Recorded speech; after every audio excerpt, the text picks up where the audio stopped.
actually 2021 Black College Football Hall of Fame class. He joins us live from Minneapolis, where his Vikings hosted the Dallas Cowboys.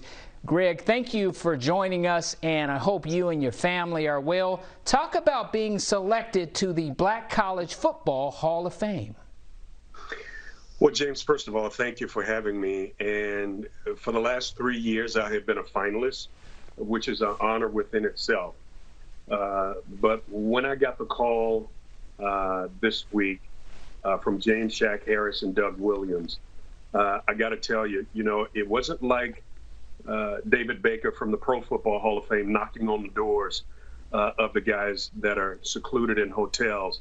But that range of emotion, a feeling of, man, it's a humble feeling, but also one of elation, because that means that you are now joined with a select group of men who are considered some of the best in the world that attended HBCUs. And I am so proud to represent Florida A&M, the Minnesota Vikings, but also Jacksonville and Jacksonville Reigns, where I went to high school. Famu, the Famu family, the highest of 7 hills, as you guys say, strike, strike, and strike again. Talk about what that did for you and your legacy. Well, first of all, when I came out of high school, there were schools, larger schools, predominantly white schools. The major colleges said that, and I had one coach to tell me, Greg, I've just got our alumni to accept the fact that we're going to have a black quarterback. I damn sure can't have a black kicker. So FAMU called. They said, if you want to come to Florida A&M, you can kick, you can punt, you can run track, and if you go to class, you can graduate. And I said, where do I sign? And if I had to do it all over again, James, I would do the same thing, because I was nurtured at Florida A&M. I was taught at Florida A&M, and I learned so many things that have been anchors in my adult life. So I owe so much to my coaches, my instructors, my teammates, and even the people in the cafeteria, man. When practice ran long, Miss Mary made sure that there was a plate left for me. And so these things that you can't repeat. I mean, you were more than a number.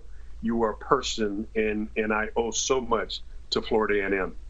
When you think about the Rattler, Mr. Ken Riley, and riding to Bengals camp with him, talk about the friendships, the camaraderie. And I've been in the room with you guys in Atlanta. It's like you see all these icons, and definitely you're one of them. But talk about being a part of that exclusive club. I mean, you've got to earn your way to get in there.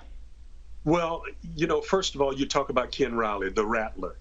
Out of all of the men that has attended Florida A&M University, Ken Riley was the only one that had that trademark name called the Rattler. And Ken was actually would come back to Jacksonville during the off season, and he was actually my homeroom teacher. So I would get a firsthand view of what the pros were all about. Ken would come back and work out. He would bring Lamar Parrish with him. Kenny Anderson came down a couple of years, but we would have Harold Carmichael, Ken Burrows, who attended Reigns High School there in Jacksonville. But it was like a training camp. Booby Clark.